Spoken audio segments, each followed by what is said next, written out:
In 1917, the world was still getting used to tractors that moved at all, but then John Deere built one that could move anywhere. We're talking about the John Deere All-Wheel-Drive, the tractor that shouldn't have existed. This tractor was decades ahead of its time, the world's first production tractor to send power to all four wheels. Just imagine that while most farmers were still using steel-wheeled machines that barely crawled forward, this one climbed muddy hills like a beast. Under its hood sat a 4-cylinder, 6.8-liter engine capable of nearly 30 horsepower. That's pretty huge for its day. But it wasn't just about power. The tractor used a friction drive transmission, giving it a smoother gear change when most machines still fought you every inch of the way. The design was pretty wild, a long narrow body, rear seat high above the axles, and those distinctive curved fenders that made it look more like a train than a farm machine. Farmers didn't know what to make of it. Some loved it, most just stared at it. Only a few dozen were ever built, but today collectors call it the first modern tractor. And when you see it, you can't help but think, John Deere was already dreaming 50 years ahead. But while Deere was thinking about friction, another American company looked up, literally, and decided the future of tractors might just belong to the skies. The International Harvester HT341, the jet-powered dream. In the early 1960s, when most tractors still roared with diesel smoke and the smell of grease, International Harvester decided to do something nobody had ever imagined. They gave a tractor a jet engine. That's right, it wasn't a rumor or a misprint, it actually happened. The HT341, built in 1961, was powered by a turbine engine derived straight from the aviation industry. Instead of pistons and valves, it had blades spinning at over 50,000 RPM, sucking in air, compressing it, igniting it, and shooting it out the back. The same principle that pushes jet planes through the sky. The turbine produced around 85 horsepower, but unlike a diesel engine, it delivered instant, continuous torque. That meant no gear changes, no clutch kicks, no hesitation, just smooth, uninterrupted power. The dashboard also looked more like a cockpit than a tractor's control panel. We're talking temperature gauges, fuel pressure dials, turbine speed meters. You didn't just drive this thing, you piloted it. When it started up, there was no rough rumble, just a high-pitched whir, a metallic whoosh, and the feeling that something extraordinary was happening. Farmers at demonstrations didn't know whether to cheer or to cover their ears. This thing was faster, lighter, and cleaner than anything else in the market. The turbine engine ran on almost any fuel, kerosene, diesel, even jet fuel, and it produced barely any vibration. The whole machine felt alive, but unnervingly calm. Okay, so why didn't it take over the market and the world, you say? Well, that's because this futuristic marvel came with one fatal flaw: fuel efficiency. The HT341 burned through gallons like a plane at takeoff, making it wildly impractical for long days in the field. And maintenance? Forget it. Only trained engineers could even touch the turbine. Still, it became a symbol of what farming could be: bold, experimental, and limitless. It showed that tractors didn't have to crawl across the land, they could soar through innovation. Only one prototype was ever built, but its legacy still stands as one of the most daring engineering experiments in agricultural history. Proof that even on the farm, America once dreamed of flying.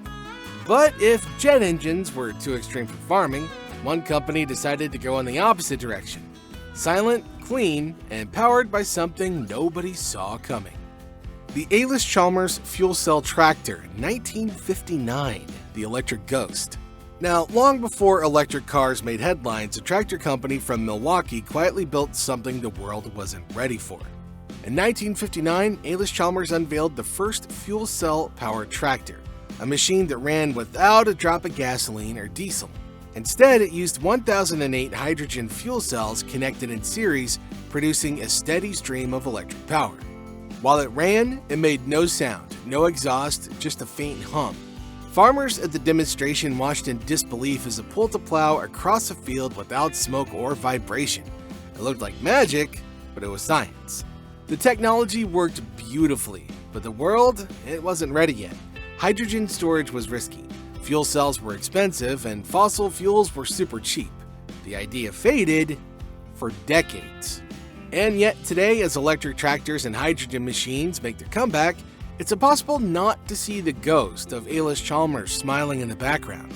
They were just simply too early to the party.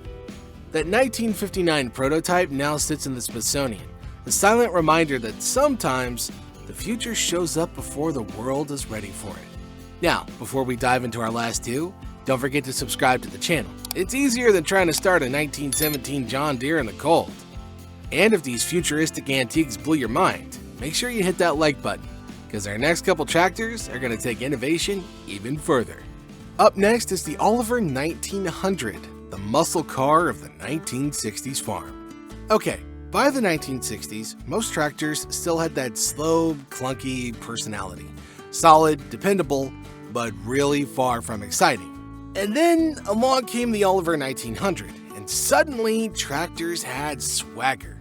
Released in 1960, it was one of the first row crop tractors to feature a supercharged General Motors diesel engine. You know, the same kind of powerhouse used in industrial trucks. Yeah, that engine roared to life with nearly 100 horsepower, which at the time made it feel like the Corvette of the cornfield. But power wasn't the only trick.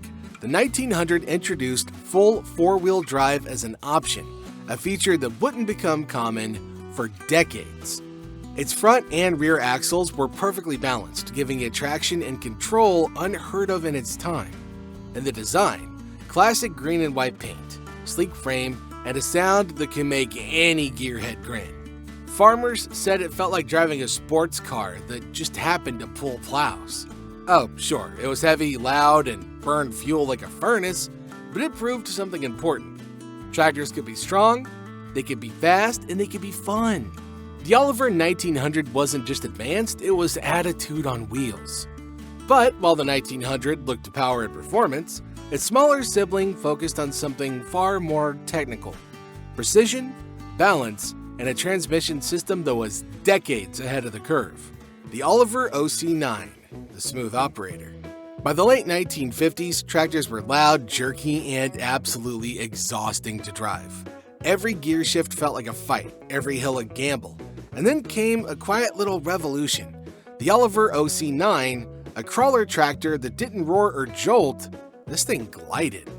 Released in 1959, the OC9 looked like a typical crawler: low to the ground, wide steel tracks, and a simple, practical frame. But underneath that unassuming shell, Oliver had hidden something revolutionary: a torque converter transmission. At a time when most tractors still relied on stiff clutch and brake systems, the OC9 introduced a fluid drive system, a concept borrowed from aircraft and industrial loaders. So instead of gears grinding and clutches burning, the OC9 used oil pressure to transfer power smoothly from engine to track. That meant no jerks, no stalls, no fighting the controls. The operator could crawl, climb, or pivot with absolute precision. The Hercules 6-cylinder diesel engine that powered it drove around 80 horsepower, but thanks to the torque converter, it behaved like something far more powerful. Whether plowing through mud or grading steep terrain, it moved with a calm confidence that older crawlers simply didn't have. And the innovation didn't stop there. Its undercarriage was designed for balance. Its low center of gravity and wide track stance gave it unmatched stability on slopes. Construction crews and farmers alike loved how it could push, pull, and level without slipping or tipping. This thing wasn't flashy. There was no chrome trims, no bold paint jobs, just raw engineering that quietly changed how machines handled power.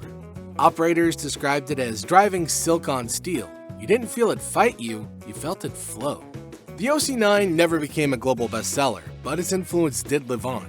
The same hydraulic principles and torque converter design it introduced would later evolve into modern hydrostatic transmissions, now found in nearly every advanced tractor and bulldozer today.